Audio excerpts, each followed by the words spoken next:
Thanks so much for joining us once again on The Bright Side. We've been talking about being a sugar burner, the idea of sugar burning versus fat burning, the health implications of burning sugar versus being a fat burner. The body likes to burn fat, and we, apparently at least through our culture, love burning sugar. Got a little disconnect there, folks. Our body wants to burn fat, but it has so much sugar around, it ends up becoming a sugar burner versus a fat burner. When our body is utilizing sugar for energy, that's what I mean by being a sugar burner, utilizing sugar for energy, it's more susceptible to disease, to fatigue, to brain fog, to cancer, to feeling lousy, to being fat. All of these things are things we try to avoid, try to get rid of. We got all kinds of diet programs and all kinds of nutritional programs and all kinds of people giving us advice. But the single most important thing you can do if you want to reduce your susceptibility to degeneration, if you want to feel better, if you want more energy, if you want to avoid getting cancer, if you want to lose weight, the fastest, most effective strategy is to shift your body into fat burning from sugar burning. Shifting into fat burning means health, it means vitality, it means energy, it means better immunity. Shifting into fat burning means that you're going to have to reduce, you're going to have to limit, you're going to have to lower, you're going to have to ideally eliminate your intake of fast-burning carbohydrates, the foods we call insulin-spiking foods, fast-burning carbohydrates, things like soda pop and bread and pasta and potatoes and corn and certainly all desserts and cakes and cookies, all the things we love to eat. We have to figure out a way to shift our body into burning fat rather than burning sugar.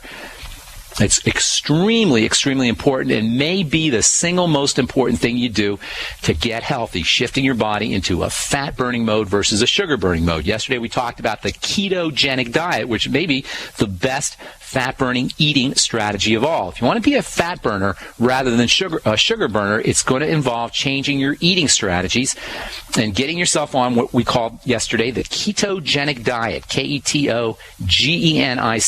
Ketogenic diet is one of the best ways to accomplish this fat-burning strategy. Many people, if not most people, have not heard of this ketogenic diet, but it's been around for a long time. The ketogenic diet involves eating zero, or at the very least, tiny amounts of refined flours and carbohydrates, and at the same time getting just enough protein and high amounts of fat. The ketogenic diet then has three parts. Number one, part one, eliminating as best as you can, entirely if you can, your intake of carbohydrates that can be burnt for energy. Most importantly, the fast-burning carbs. And at the same time, that's the key, this simultaneity, the same time, you want to be getting just enough protein and high amounts of fat. The reason they call it the ketogenic diet, because when you eat this way, the end result is going to be fat burning, and when you have lots and lots of fat burning and no sugar burning, you end up producing these chemicals that are called ketones as a byproduct, hence the name ketogenic. Genic meaning the development of, or the birth of, or the beginning of. Ketogenic means the development of, or the beginning of, the formation of these fat derivative compounds called ketones. You can also turn your body into a ketone producer by fasting. So fasting and the ketogenic diet are your two strategies for producing these ketone bodies, these ketone substances. When you're fasting, the body is going to end up burning its own fat. And in the same way, you'll end up producing ketones as if you're on a super high-fat, low-sugar diet. So both fasting and adequate protein, high fat, zero carbs, both of these strategies will produce ketones. We talked yesterday that ketones can be thought of as modified fats. They're a very special kind of fat. They can travel through the blood without special carriers. Regular fats need to have special carriers as they're being transported through the liquidy portion of the body. Oil and water don't mix. So the body has evolved these very fancy and elaborate mechanisms for transporting fats through the blood and through the lymph. You don't need to deal with that when it comes to ketones. Ketones are water-soluble fats. So the body doesn't have to deal with any of the fancy transport and carrier mechanisms that it does with regular fats. Ketones can travel through the blood with much more rapidity and much more effectively than regular fats, which require these special protein fat carriers.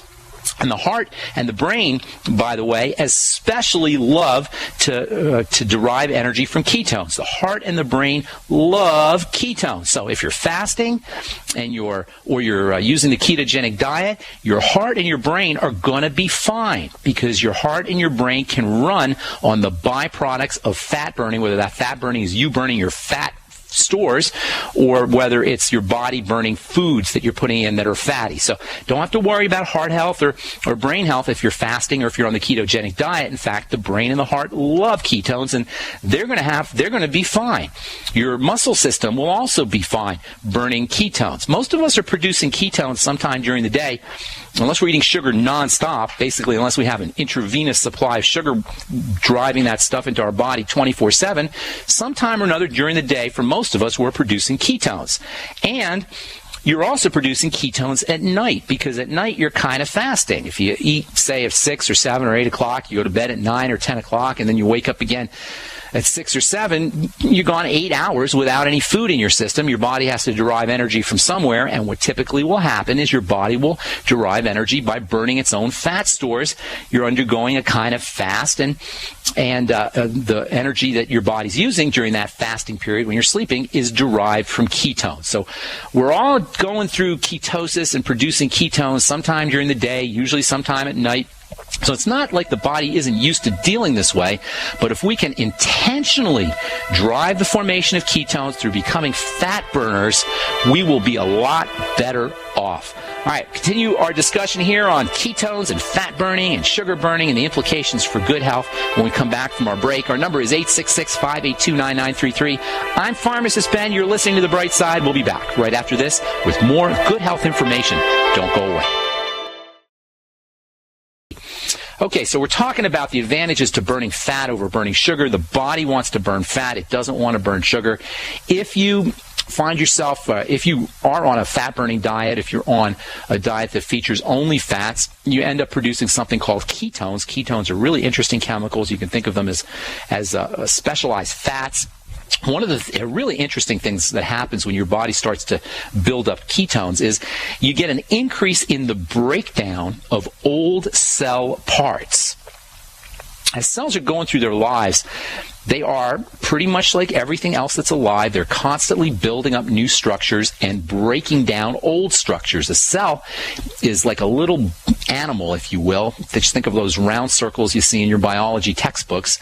Except for these little round animals, these little circles, however you want to picture it in your mind, in your mind's eye, these little circles are filled with working parts. Millions of working parts. This is an amazing, amazing concept, folks, that we take for granted. Every cell in your body, of which you have trillions and trillions of these things, every cell in your body is packed with millions of working parts, millions of subcellular structures. They're doing their business inside a cell, and these little subcellular structures are constantly being built up and constantly being broken down, much the same way as everything else that's alive, much the same way as your bones and your muscles and a plant. Anything that's living is going to be built up and broken down, built up and broken down.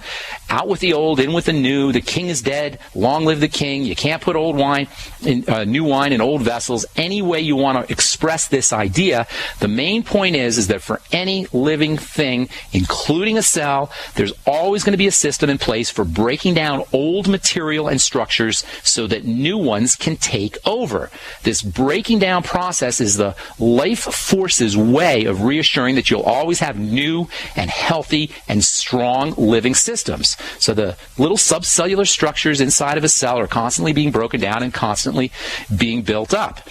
You can express it any way that you want to. But what's really cool about ketones and ketosis is this cellular process, which is technically called autophagy. Auto meaning automatic, or self. Phagy meaning eating. Autophagy means self-eating. And it's basically a process. The autophagy process is basically a process where the enzymes inside of a cell will selectively target old materials for destruction and then destroy them with chemical enzymes. little chemical enzymes inside of the cell. This is so amazing to me, folks. Every time I think about this, every time I talk about this, it blows me away.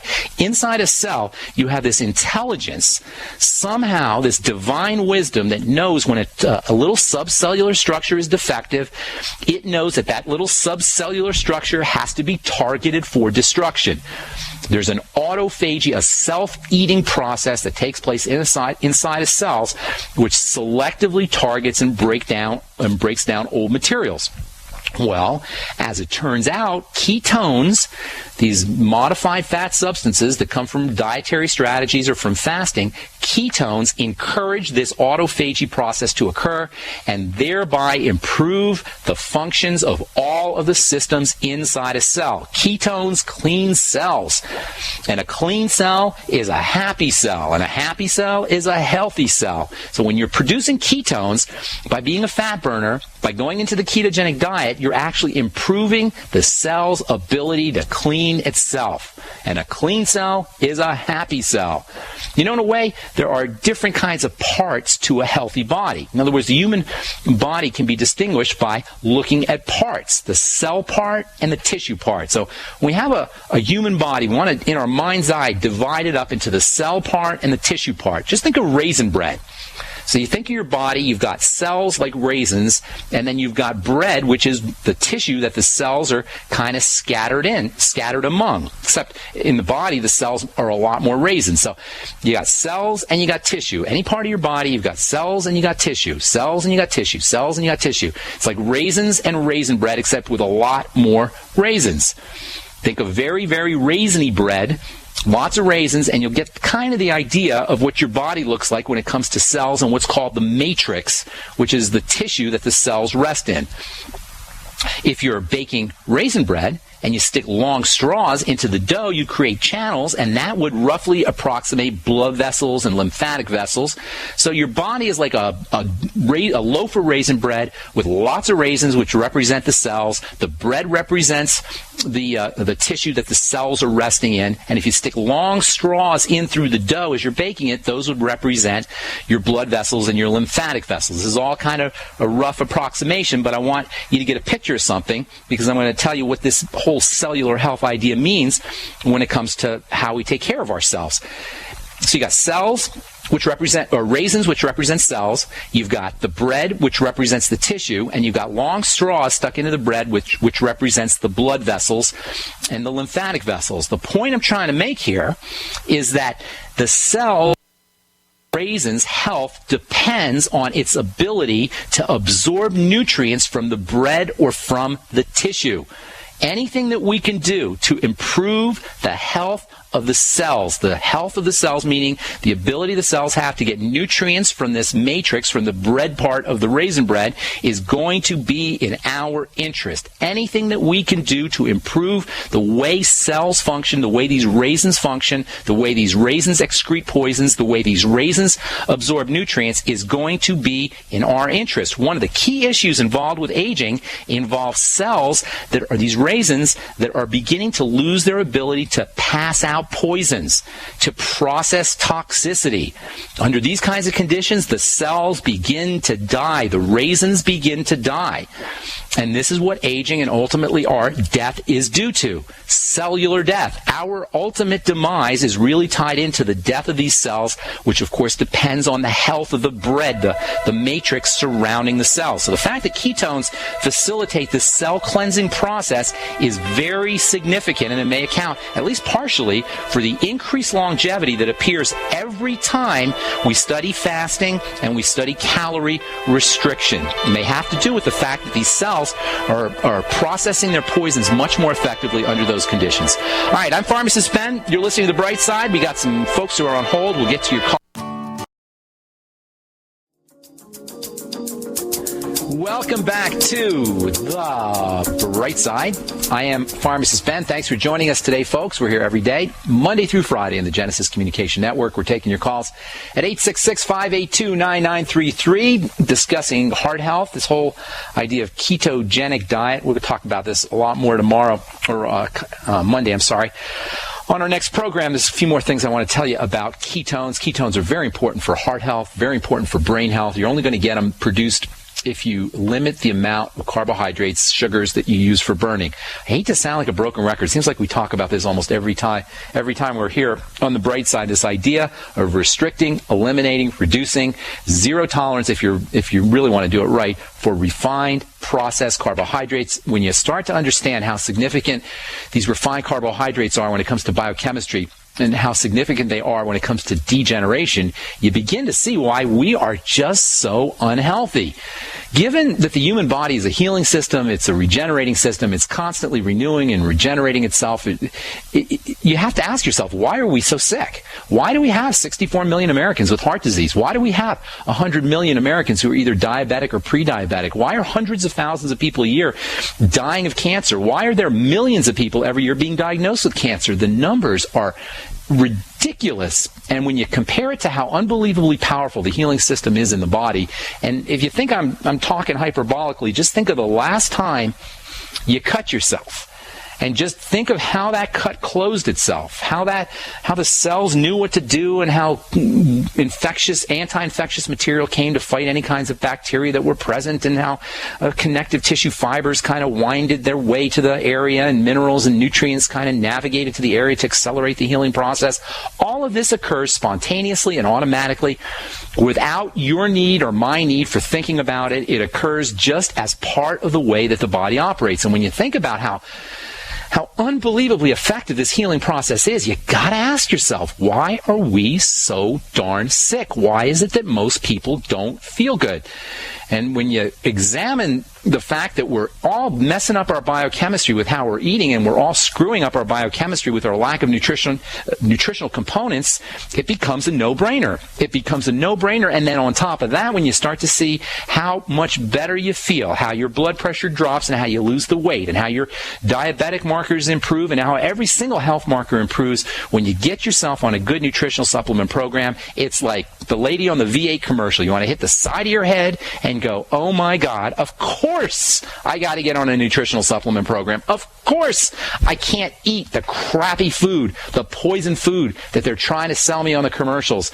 Of course I have to reduce my caloric load. Of course I got to move my body. It becomes a no-brainer. And the beautiful thing is that the body is so forgiving and so loving and so resilient that as soon as we make a decision to change the way we operate the chemistry in our body, as soon as we make a decision to hack into the biochemistry of the body to our ultimate advantage, as soon as we make that decision, the body turns itself around. The body can turn on a dime if we turn on a dime. And that's the good news. That's why I call this program The Bright Side. No matter what you got going on, people, no matter what you got going on, you can begin to make a change. You can begin to make a difference. You can begin to feel better with nothing more than a decision, with nothing more than a choice, with nothing more than making better food and better nutritional and better lifestyle choices. All right, our number is 866-582-9933. Without further ado, let's go to Canada and talk to Monique. What's up, Monique? Hey, Dr. Ben. Greetings, Pharmacist. Pharmacist Ben. I don't have it. I'm not a doctor. Ben. Okay. I just had a question about, because I'm a type 1 diabetic. The thing is, when I eat, when I cut down the carbs and I start eating salad and eating things without carbs, I feel really weak, without energy. Okay. So I have to end up eating carbs. So I want to know how to work around that. Sure. A couple things. First of all, when you say carbs, what are you talking about? Because there's carbs and then there's carbs. They're not all created equal. So when you say you cut out the carbs, does that mean you're not eating any vegetables? Oh, not eat vegetables, but like the starches. I should say starches, like potatoes, rice, flour. Got it. Here's a couple ideas for you. Number one, try sweet potatoes. Number two, I was going to talk about this today. I didn't get a chance to, but we will be talking about something on Monday called MCTs. Have you ever heard of medium chain triglycerides? MCTs? Never. Okay, good.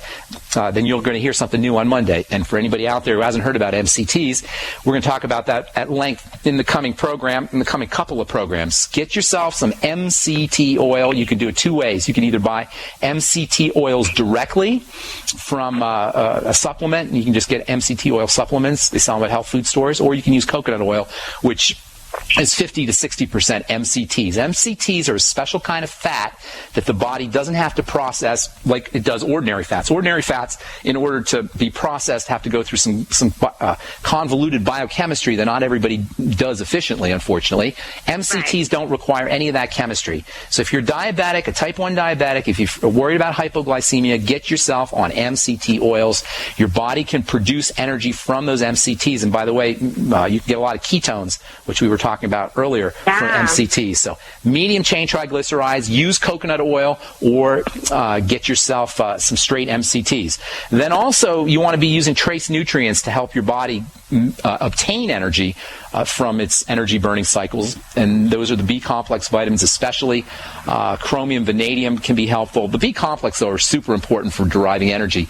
Use high doses of the B complex throughout the day. The Beyond Tangy Tangerine is probably the way you want to go. Drink it all day long in addition to using your MCTs, and make sure that you're getting carbs. When I talk about no carbs, I don't mean no vegetables. You always want to be making sure that you're getting vegetables. So folks who are going the low carb route, don't skimp on the vegetables. Vegetables.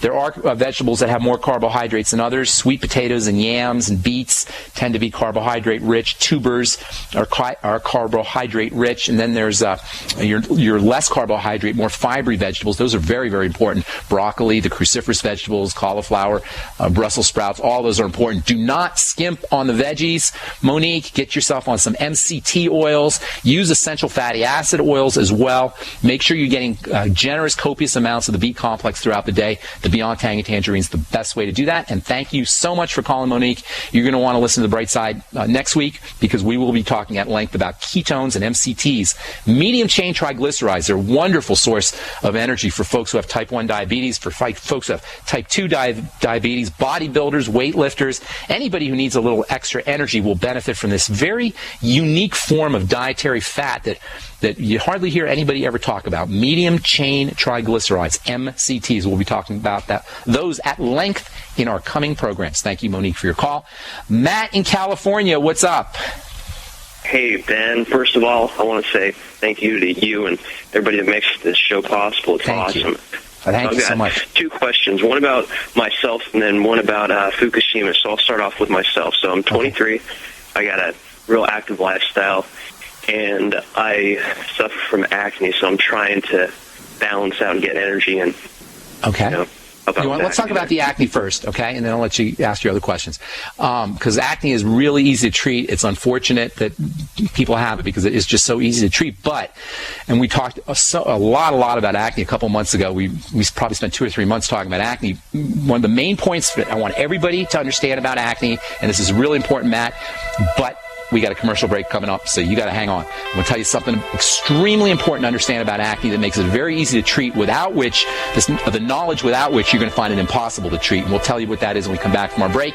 I'm Pharmacist Ben. You're listening to The Bright Side. Our number is 866-582-9933. We will be back right after this.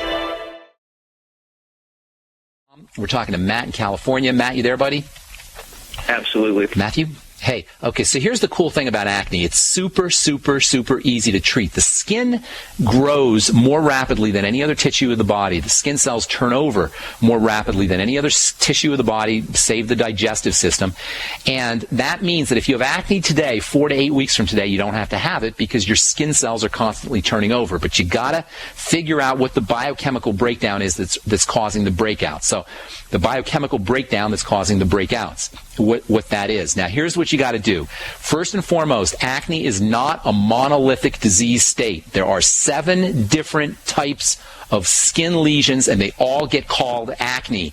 And without knowing which one of these 7 types of acne you're dealing with, you're not going to be able to treat it effectively. Conversely, if you can figure out what biochemical version of the skin disease you're dealing with, you can treat it almost immediately. So here's what you have to do.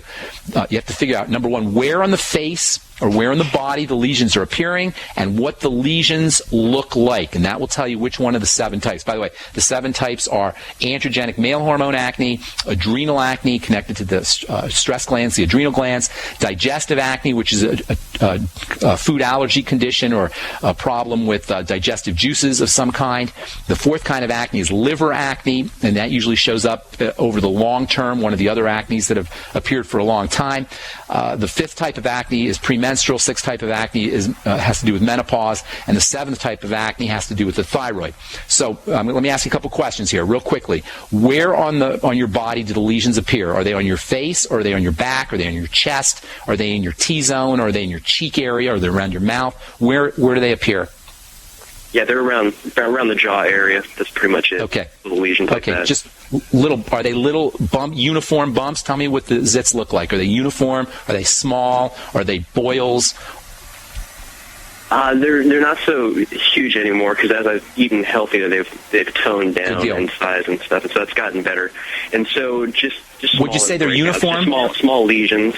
Yeah, pretty. Would you say that they're uniform? So I'm sorry, Matt. Are they uniform, like they're spread out diffusely, or they just appear here and there? No, they're right around the face, right around. No. Are the zits themselves uniform? They all look the same, or are they all kind of looking a little bit? Got it. Yeah, okay, good. Would you say it's rashy? Would you say it's rashy as opposed to zitty? Is it red and kind of looks like a rash almost, or are they individual units, individual zit units, comedones? Combination of both, just with the redness and the bumps. Got it. All right, here's what you want to be looking at. Your T-zone is the area that forms a T right in the middle of your head. Most women know what that is. A lot of guys don't. But if you picture a T in the middle of your head, where the top of the T is your forehead, and the middle bar of the T is the line that goes down the middle of your face, that's called your T-zone. In that area, you have lots of oil-producing glands. They're called sebaceous glands. The oils in the skin are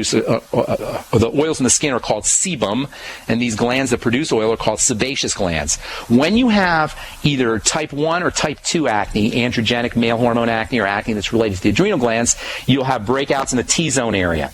Along the jawline, you do not have oil glands, and this is a major, major clue. Because you're breaking out in areas that do not involve the male hormone system and that do not involve the adrenal hormone system, chances are, Matt, you're dealing with some kind of food allergy condition. All right? The fact that the pimples, the breakouts are rashy also leads me to believe that you're dealing with some kind of immune system activation. Any digestive conditions that you know about, bloating, gas, loose stools, cramping, heartburn, anything like that? Oh, that's what you got to focus. I'm just really trying to eliminate. I've started eating organically and stuff, and that's why I was asking what supplements could help. Here's the deal: you got to focus on the digestive system. So I'm going to tell you what sounds like to me like you're dealing with some kind of food allergy condition. So here's a couple things for you to do. Number one, you want to keep track of your breakouts. When they get worse, you want to write down in a little book what you ate 2 or 3 or 4 hours before. If you really want to do it right, try to restrict your foods to simple foods for the next couple of weeks, where instead of eating chicken fettuccine, you just have a piece of chicken. Instead of eating a peanut butter and jelly sandwich, you just have some peanuts. Instead of having pizza, you just have a piece of cheese. In other words, you want to eat simply so you can figure out what's causing what. The next couple of weeks, pay attention to any digestive symptoms, pay attention to any skin flare-ups, and then connect it to specific foods. Secondly, focus on your digestive health. I'd be getting on probiotics today, not tomorrow, not Sunday. I'd be getting on a probiotic supplement today. Try to take at least 80 billion units a day and look for a probiotics, good bacteria supplement that has multiple strains of bacteria. Secondly, with every meal, you want to take 3 or 4 digestive enzymes. Look for digestive enzymes that contain lipase, L-I-P-A-S-E, and protease, P-R-O-T-E-A-S-E. If you find one that has bile salts, B-I-L-E, bile salts, that's even better. And you want to take 3 or 4 of these digestive enzymes with every meal. So you're tracking your foods, looking for flare-ups, looking for digestive symptoms, and connecting them with foods, getting on a probiotic supplement, and then getting on digestive enzymes with every meal. Make absolutely positively sure you're taking 50 milligrams a day of zinc picolinate. I know I say this all the time, but zinc is involved in hundreds of different chemical reactions in the body, and it's extremely important for acne. It's almost like it's a cure for acne. Very, very important nutritional supplement. Make sure you're getting enough of the B complex. Try to drink your B complex all day, like in the Beyond Tangy Tangerine, but take extra vitamin B5, pantothenic acid, 1,000 to 2,000 milligrams a day of pantothenic acid would be a good idea. Make sure that you're getting 400 micrograms a day of selenium. Selenium monomethionine is probably the best source. That second word is spelled MONOMETHIONINE.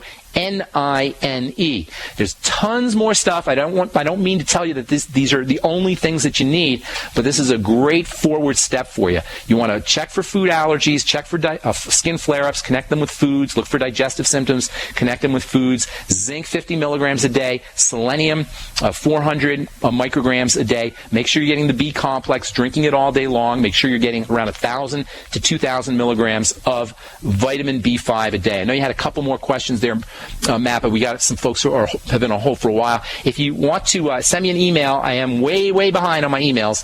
But Matt, if you put it on there, Matt in California, I'll be glad to answer your other questions. And thanks so much for your kind words and for your call. Harty, real quick, in Mississippi. What's up, buddy? Thank you.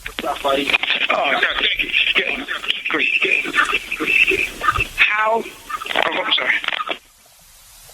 How does straighten the heart chamber? Oh, heart health. Lots of good things for the heart. We've been talking about that for the last couple of weeks. And if there's anything that I want you guys to take home from what we've been talking about for the last couple of weeks is that there's so many non-drug alternatives to treating heart issues. Number one, be a fat burner, not a sugar burner. That means eliminate, restrict, as best as you can limit the amounts of foods that you eat that your body can burn for energy. That means breads, pastas, cakes, candies, soda pop, all those foods, fruit juice, have to be reduced or ideally eliminated, and shift over into getting your energy from fat by using MCT oils, which we will be talking about next week. You should be listening in on that. Coconut oil, we'll be talking about that as well. Calorie restriction techniques, go into fasting. All of these are important to allow your body to shift into fat burning. Then there's some wonderful nutrients for helping the heart, for helping with heart health. We haven't even touched some of these, and there are a lot of very important things to do. Vitamin E, very, very important for the heart. Essential fatty acids, very, very important for the heart. Get yourself on 400 international units of vitamin E a day. If you can, look for mixed vitamin E or mixed tocopherols, they call them. Tocopherols is spelled Tocopherols, and you want about 400 IU a day. Make sure that you're getting enough omega-3 and omega-6 fats. Get on the ultimate EFAs. Magnesium is super, super important for heart health. The B complex for heart health. Vitamin C for your heart, very, very important. So many different things. The coenzyme Q10, ridiculously important. Carnitine, very, very important. There's a lot of different ways you can go, Harty, and thanks so much for calling. But that's the end of the program. That's the music, and we got to move on. Thanks so much for all your calls, folks. Thanks for all your support. I'm Pharmacist Ben. Stay tuned for Alex Jones next on most of these stations. We will talk to you all later, folks. Bye for now.